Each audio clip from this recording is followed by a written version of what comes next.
Thank you sir, thank you so much. Over to you Anjali గారు.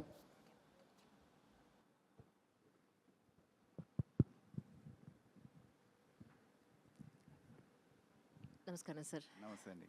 చాలా సంతోషంగా ఉంది. విడిగా ఎన్నిసార్లు అంటే మా జర్నలిస్టుల కాల్ ఎక్కడా ఉంటుంది. ఎన్నో ఏళ్ళ నుంచి ఎదురు చూస్తున్న అవకాశం నాకు యాక్చువల్లీ.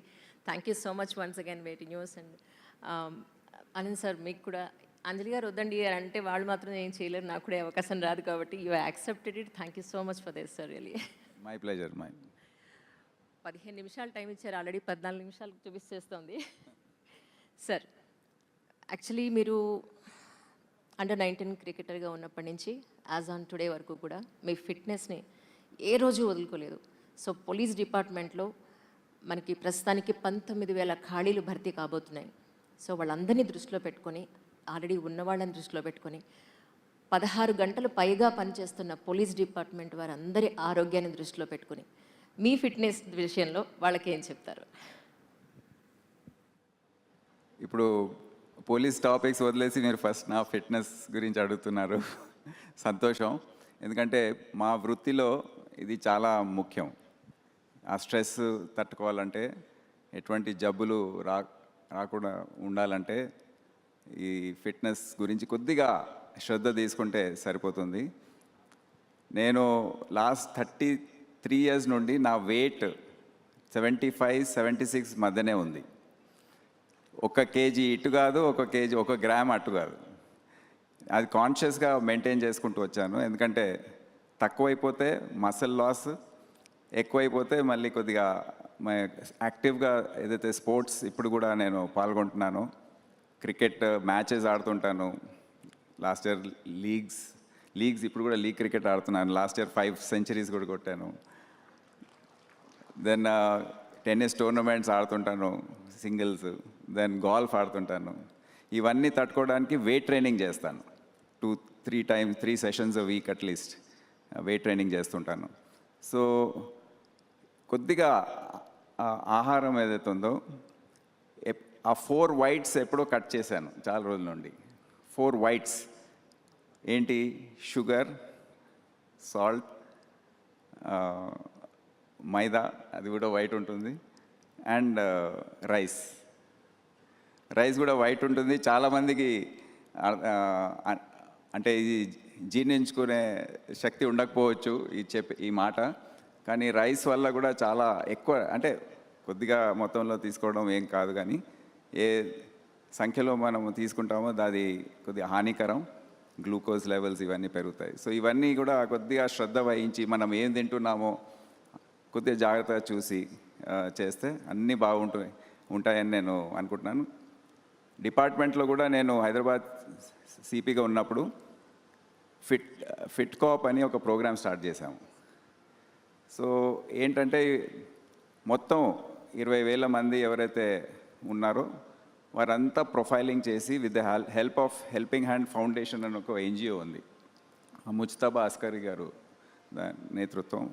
వాళ్ళ టీమ్స్ వెళ్ళి ప్రతి ఒక్కరిది స్టేషన్ వారీగా హోంగార్డ్స్ అండ్ అబవ్ అందరిది ప్రొఫైల్, హెల్త్ స్టేటస్. సో దాంట్లో ఒక 5 నుండి 10% వరకు కొద్దిగా క్రిటికల్గా వస్తారు. సో వారి ఆరోగ్యం పైన దృష్టి పెట్టి ఒక యాప్ ద్వారా వారి హెల్త్ని మానిటర్ చేయడం. సో నా ఆలోచన ఏంటంటే అదే ప్రోగ్రామ్ ఇప్పుడు మొత్తం రాష్ట్రంలో 75,000 మంది ఇప్పుడు పనిచేస్తున్నారు. మా శాంక్షన్ స్ట్రెంత్ 93,000 అయినా 3,000 ఉంది. ఒక 20,000 వేకెన్సీస్ ఉన్నాయి కనుక ఎవరైతే ఉన్నారో వారందరి హెల్త్ ప్రొఫైలింగ్ చేసి ఒక కార్యక్రమం టేకప్ చేయాలని ఆలోచన ఉంది. దానికి తగిన స్పాన్సర్ కానివ్వండి, technology interventions through app monitor చేయడానికి ఒక టీమ్, అదంతా కూడా రెడీగా ఉన్నారు. వారితో మళ్ళీ డిస్కషన్స్ చేసి ఇది చేయబోతున్నామని తెలియజేస్తున్నాను. మీరు తెలంగాణకి మాకు పక్కా లోకల్ డీజీపీ. మొట్టమొదటిసారిగా తెలంగాణకు దొరికిన లోకల్ డీజీపీ మీరు మాకు. 32 జిల్లాలు మనకుంటే ఇక్కడ ఉన్నవన్నీ కూడా మీరు దృష్టిలో పెట్టుకుని, హైదరాబాదీస్ అందరినీ దృష్టిలో పెట్టుకుని లోకల్గా మీరు ఉన్నారు కాబట్టి, సో ఎలాంటి రిఫార్మ్స్ తీసుకురాబోతున్నారు అంటే ఏం చెప్తారు? ఇప్పుడు నేను హైదరాబాదీ అంటే ఎవరైనా అడిగితే మీరు హైదరాబాదీ అంటే 150% అంటాను, 100% కూడా కాదు. నేను పుట్టింది పేట్ల బోర్డ్స్ జడ్జ్కి ఖానా హాస్పిటల్లో, చదువుకుందంతా క్రికెట్ ఆడిందంతా హైదరాబాద్ కోసమే. ఇక్కడే చదువు కూడా మొత్తం, ఇక్కడ ఢిల్లీ ఎక్కడ కూడా వెళ్ళలేదు. సో ఆర్ట్స్ కాలేజ్లో ఉన్నప్పుడు ఎగ్జామ్ రాశాను, ఫస్ట్ అటెంప్ట్లో ఇది పాస్ అయ్యాను. సో అంతా హైదరాబాదీ అని చెప్పవచ్చు టోటల్గా. ప్లస్ పని చేసింది కూడా ఫస్ట్ 10 years మొత్తం తెలంగాణలోనే, వరంగల్ జిల్లా, ఆదిలాబాద్, నిజామాబాద్ ఈ ప్రాంతాల్లో పనిచేసి మళ్ళీ తర్వాత కృష్ణా జిల్లా ఆ అటువైపు వెళ్ళాను. సో ఇప్పుడు నేను హోమ్ డిపార్ట్మెంట్లో పనిచేసిన సందర్భంలో ఇక్కడ రాకముందు నాకు ఒక పర్స్పెక్టివ్ వచ్చింది. అంటే ఎటువంటి ప్రాబ్లమ్స్ ఉన్నాయి, ఎటువంటి ఇష్యూస్ ఇప్పుడు పెండింగ్ ఉన్నాయి, ఇవన్నీ కూడా దాని గురించి ఒక అవగాహన అనేది వచ్చింది. వచ్చే రోజుల్లో ఒక ప్లాన్ ప్రకారం ఇప్పుడు సమస్యలు కూడా మనము మారుతున్న తరుణంలో ఉన్నాం. అంటే ఇప్పుడు మావోయిస్ట్ సమస్య దాదాపు 30 సంవత్సరాల నుంచి మనం అది ప్రాథమికంగా అదే తీసుకొని దాన్ని బట్టి మేము పోలీసింగ్ చేసేవాళ్ళం. ఒక 10 years నుండి మనకు కొద్దిగా రిలీఫ్ ఉంది. ఇప్పుడు కూడా సిస్టమ్స్ అదే విధంగా ఉన్నాయి.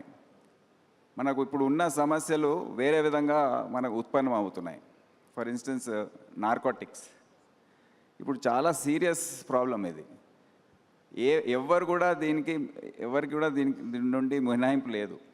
మన పిల్లలు బయటికి వెళ్తున్నప్పుడు అసలు సేఫ్గా ఉంటారా లేదా అనే అనుమానం, భయం అసలు అన్ని వర్గాల్లో, సంపన్నులుగా వాళ్ళకి ఇంకెక్కువ, మిడిల్ క్లాస్, వేరే వర్గాలు కూడా అందరికీ ఈ సమస్య చుట్టుకుంటుంది.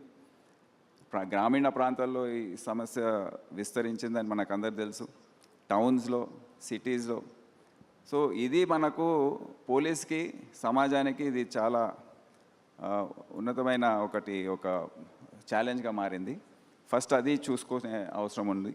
దాని తర్వాత సైబర్ నేరాలు అవి కూడా చాలా పెరిగాయి. ఇప్పుడు 2-3 దోపిడీలు జరిగాయి. ప్రాపర్టీ పోయింది ఎంత, 50 లక్షలు, 20 లక్షలు మ్యాక్సిమం అంత. కానీ చాలామంది కోట్లల్లో నిమిషాల్లో పోగొట్టుకుంటున్నారు. It is a crime without any violence.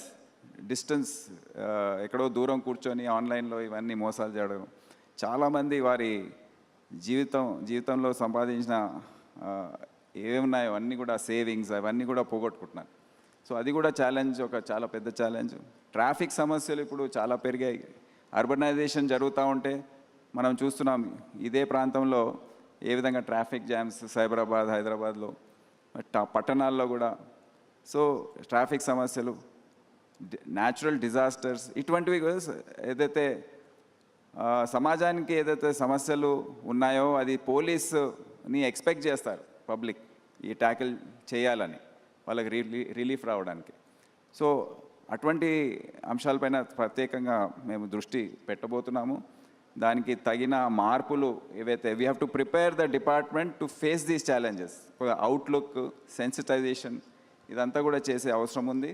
ఆ పాత పద్ధతి ఏదైతే ఉందో అది వీడి కొత్త పంత అవలంబించే అవసరం ఉంది. ఈ ప్రశ్న ప్రజల మనసుల్లో ఉన్నది అడగక తప్పట్లేదు సార్. హైదరాబాద్లో డే బై డే జనాభా పెరుగుతూనే ఉన్నారు, ట్రాఫిక్ పెరుగుతూనే ఉంది. మీరేమో చౌరస్తాలన్నీ క్లోజ్ చేసేసి ఎక్కడో యూటర్న్లు ఇచ్చారు. ఇన్స్టాగ్రామ్లో రీల్స్ కూడా వచ్చాయి ఏంటంటే యూటర్న్ ఎక్కడ తీసుకోవాలి బాబు అంటే ఆ రోజు డే అంతా అయిపోతుంది అన్నట్టు. సో పక్కన పెట్రోల్, డీజిల్ రేట్స్ పెరుగుతున్న సందర్భంలో, పొల్యూషన్ పెరిగిపోతున్న సందర్భంలో సర్కిల్లో ఒక సిగ్నల్ పెడితే ఆగుతాం కదా, ఎక్కడో యూటర్న్స్ పెట్టి ఇబ్బంది పెట్టేస్తున్నారు. పొల్యూషన్ పెరిగిపోతుంది, పెట్రోల్ కన్జంప్షన్ కూడా పెరిగిపోతుంది. ఇది ప్రజలందరూ ప్రతిరోజు అనుకుంటున్న ప్రశ్న. ఎందుకంటే యాజ్ ఎ సీనియర్ జర్నలిస్ట్ దీని మీద సిగ్నేచర్ స్టూడియో నుంచి ఒక చిన్న రీసెర్చ్ చేశాను సార్. సో వాళ్ళందరూ చెప్పింది ఇది అడగండి దయుంచి అని. సో ప్రజల ప్రశ్న, ఇది నా ప్రశ్న కాదు. ఇప్పుడు ఈ ప్రశ్నకు జవాబు, ఒక ట్రాఫిక్లో నేను 3 సంవత్సరాల కన్నా ఎక్కువ పనిచేశాను ట్రాఫిక్ అడిషనల్ సిపిగా. అందరు అడుగుతూ ఉంటారు కానీ దీంట్లో అవగాహన అనేది తక్కువ ఉంటుంది కనుక అడుగుతారు మీరు. ఇప్పుడు ఒక జంక్షన్ ఉంటుంది, అక్కడ సిగ్నల్ పడింది అనుకోండి, జూబ్లీస్ చెక్ పోస్ట్ తీసుకోండి ఆర్ ఈవెన్ ముందు కేసీపీ జంక్షన్ అని మీకు అవగాహన ఉందా? కేసీపీ జంక్షన్ తాజ్ కృష్ణ నుండి కిందికి వచ్చి అక్కడ సిగ్నల్స్ ఉండేది ముందు. అది ఏం జరిగేదంటే ఎవరైతే అక్కడ క్యూలో ఉన్నారో 3 సిగ్నల్స్ మారితే కానీ వాళ్ళు జంక్షన్ దాటే పరిస్థితి లేదు. సో వాళ్ళు ఏం చేశారు, ట్రాఫిక్ ముందు స్ట్రైట్ వచ్చేసి ముందు వెళ్ళి యూటర్న్ తీసుకొని మళ్ళీ తిప్పుకొని వచ్చేయండి, ఫ్రీ ఫ్లో ఉంటుంది అని అటువంటి ఆలోచనతో చేయడం జరిగింది. You are crossing the junction in lesser time. So ఇది ఊరికే చేయరండి ట్రాఫిక్ వాళ్ళు. ట్రాఫిక్ డిపార్ట్మెంట్ ఆఫీసర్స్ స్టడీ చేస్తారు, దాంట్లో ఏమైనా అంటే అడ్వాంటేజ్ ఉంటేనే వాళ్ళు టేకప్ చేస్తారు. మీరు చెప్పినట్టు కొన్ని చోట్ల అనవసరంగా పెట్టారేమో అని నాకు కూడా అనిపిస్తుంది, అది స్టడీ చేస్తాం.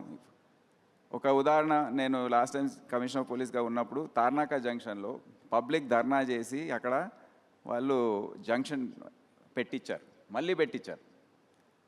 అంటే ముందు తీయించేశారు, మేము యూటర్న్లు పెడితే మళ్ళీ అందరూ మొత్తుకొని మళ్ళీ వచ్చి అందరు రిక్వెస్ట్ చేసి మళ్ళీ అదే బాగుండేదని చెప్పి, సో ఒక ఉదాహరణకు ఇస్తున్నాను. సో ఈ విధంగా ఉంటుంది.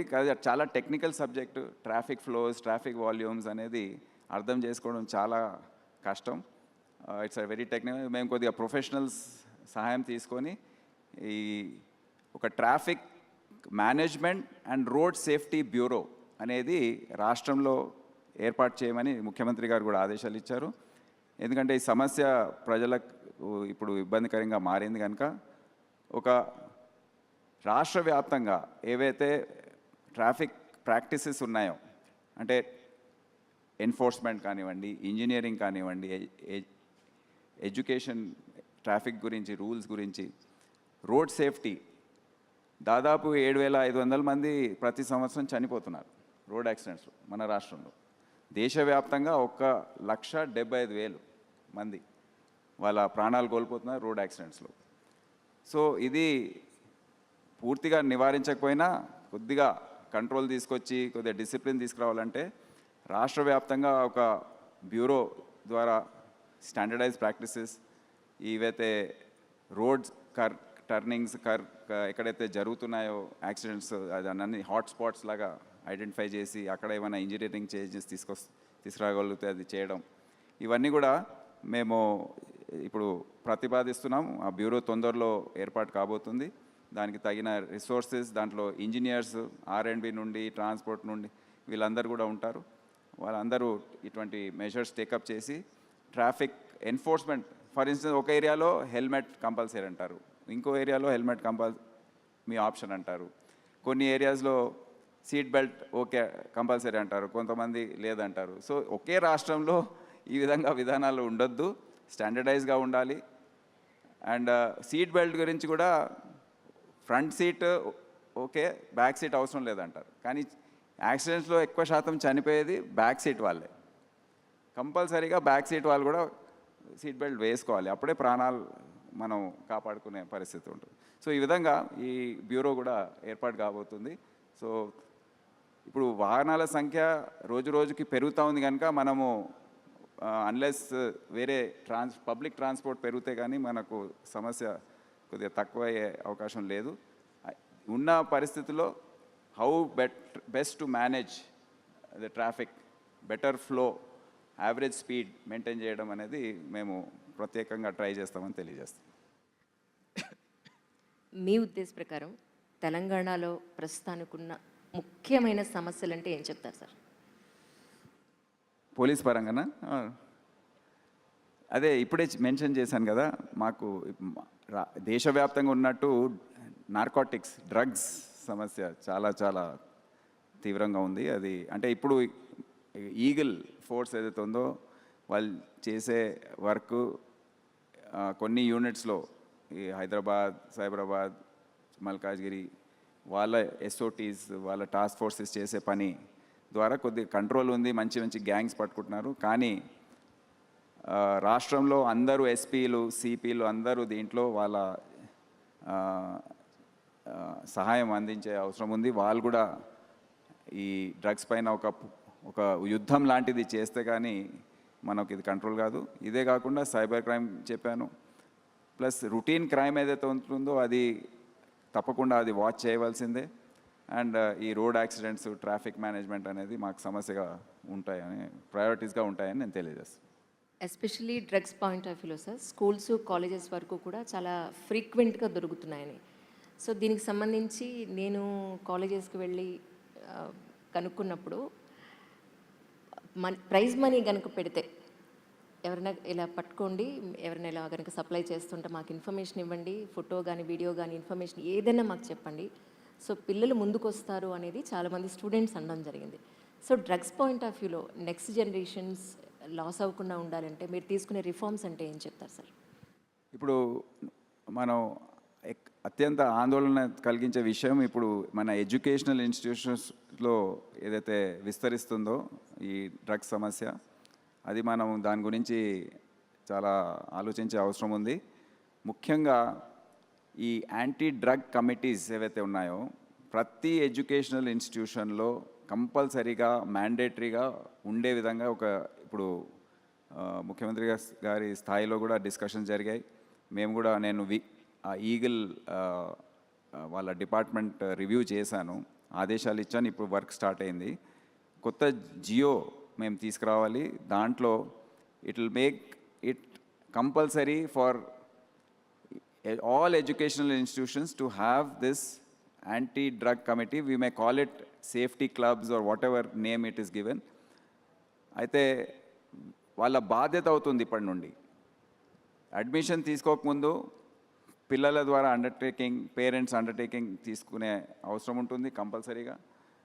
తర్వాత అటువంటి యాక్టివిటీ ఏదైనా ఇన్స్టిట్యూషన్స్లో జరిగితే, స్కూల్, కాలేజెస్, యూనివర్సిటీస్, ఆ ఇన్స్టిట్యూషన్ మేనేజ్మెంట్ బాధ్యత అవుతుంది. వాళ్ళు ఒక కమిటీ పెట్టుకోవాలి. యాంటీ ర్యాగింగ్ కమిటీస్ ఉండేది గతంలో, అదే స్థాయిలో అదే విధంగా యాంటీ డ్రగ్ కమిటీస్ కూడా ఉండాలి. వాళ్ళు రిపోర్ట్ చేయాలి. ఎందుకంటే మేము లోపల వెళ్ళి కనుక్కునే అవకాశం మాకు లేదు.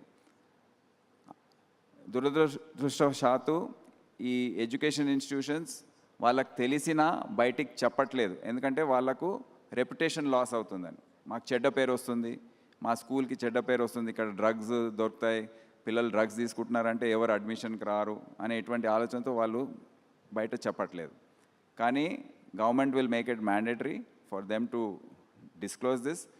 మాకు వేరే కేసెస్లో, వేరే ఇన్వెస్టిగేషన్లో దర్యాప్తు చేసే సమయంలో వాళ్ళ ఇన్స్టిట్యూషన్కి సంబంధించిన ఏదైనా దొరికితే తప్పకుండా వారిపైన యాక్షన్ తీసుకోవడం జరుగుతుంది ఫ్రమ్ గవర్నమెంట్ సైడ్. either అంటే whatever charges we have to decide what type of punishments have to be given. So ఇవన్నీ చేస్తే కానీ ఎడ్యుకేషనల్ ఇన్స్టిట్యూషన్లో పిల్లల పట్ల మనము అజాగ్రత్తగా ఉండే అవకాశం లేదు. సో ఈ జాగ్రత్తలు తీసుకునే అవసరం ఎంతైనా ఉందని.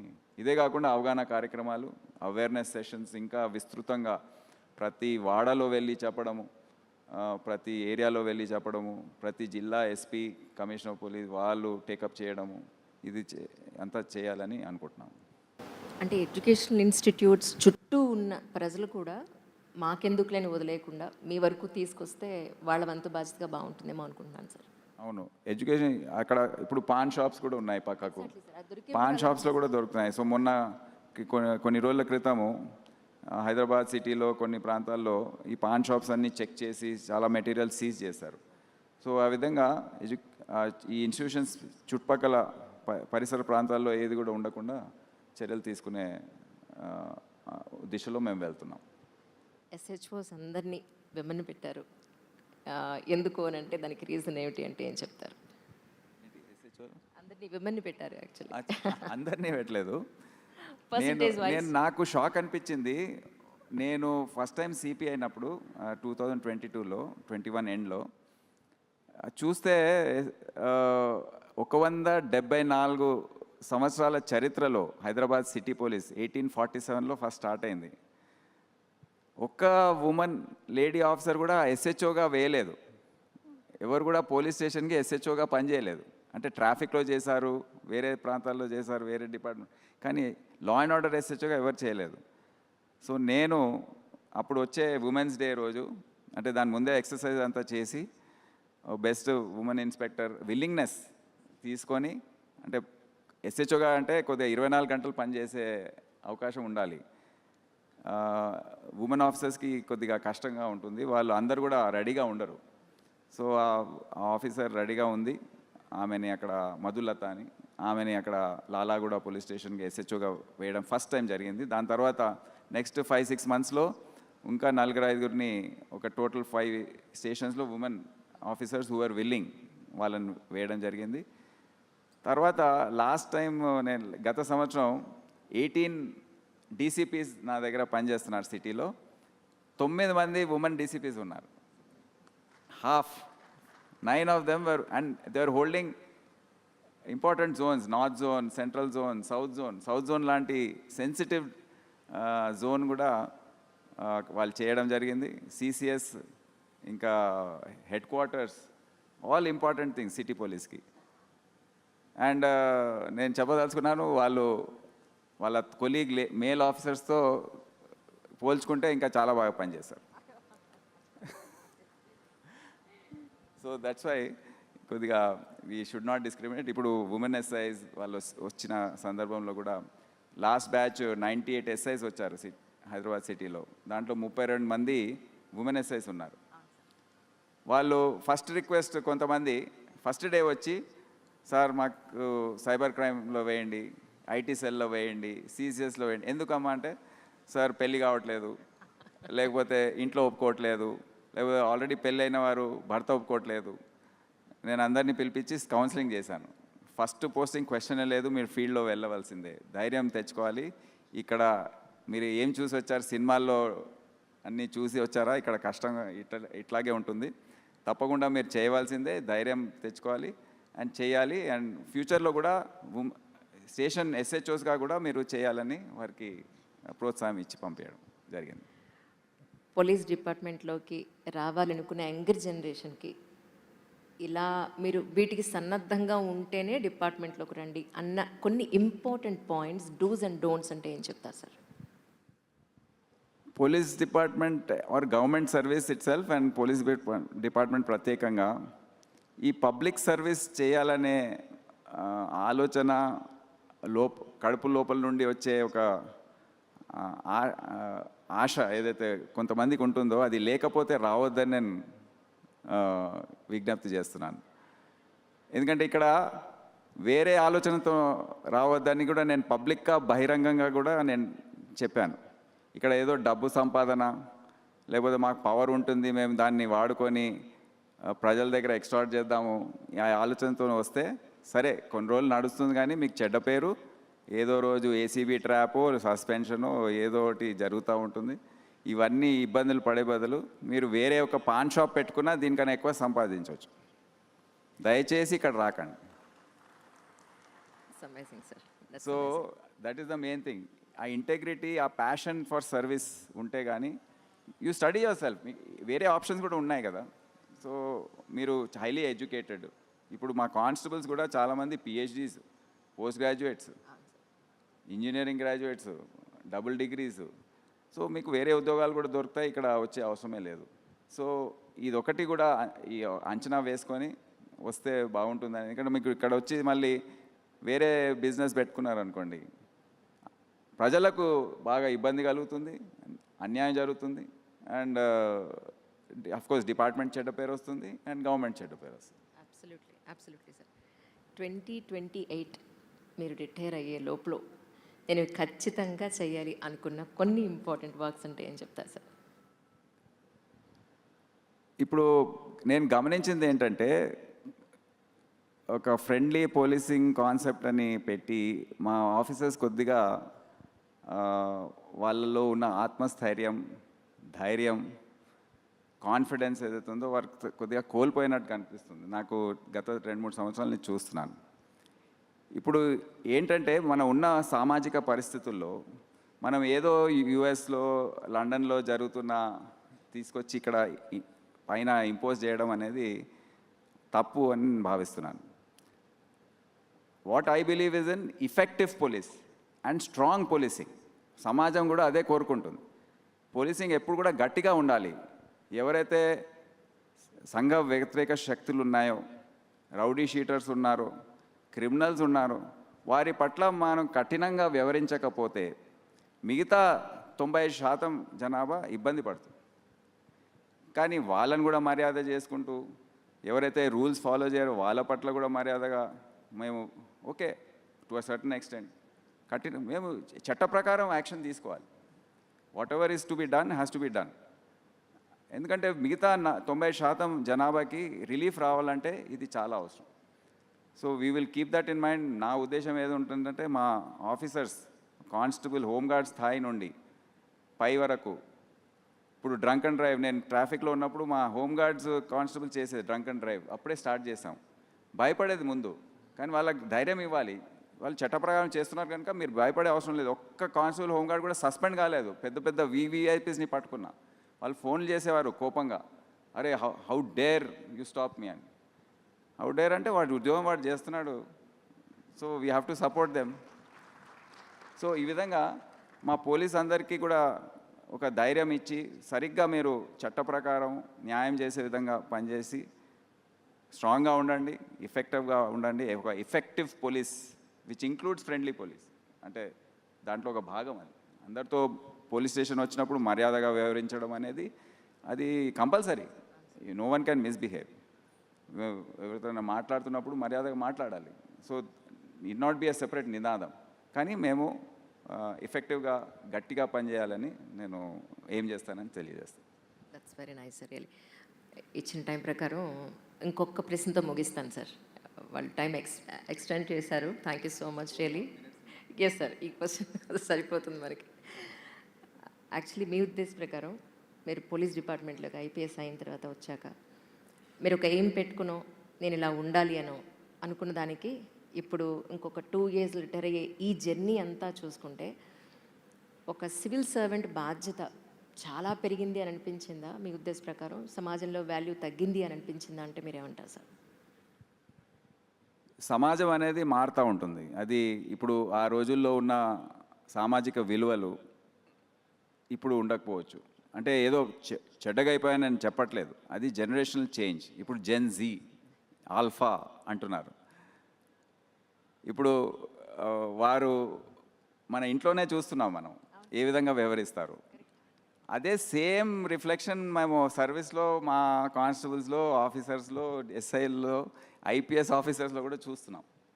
సో వాళ్ళ ఆలోచన తీరు వేరే.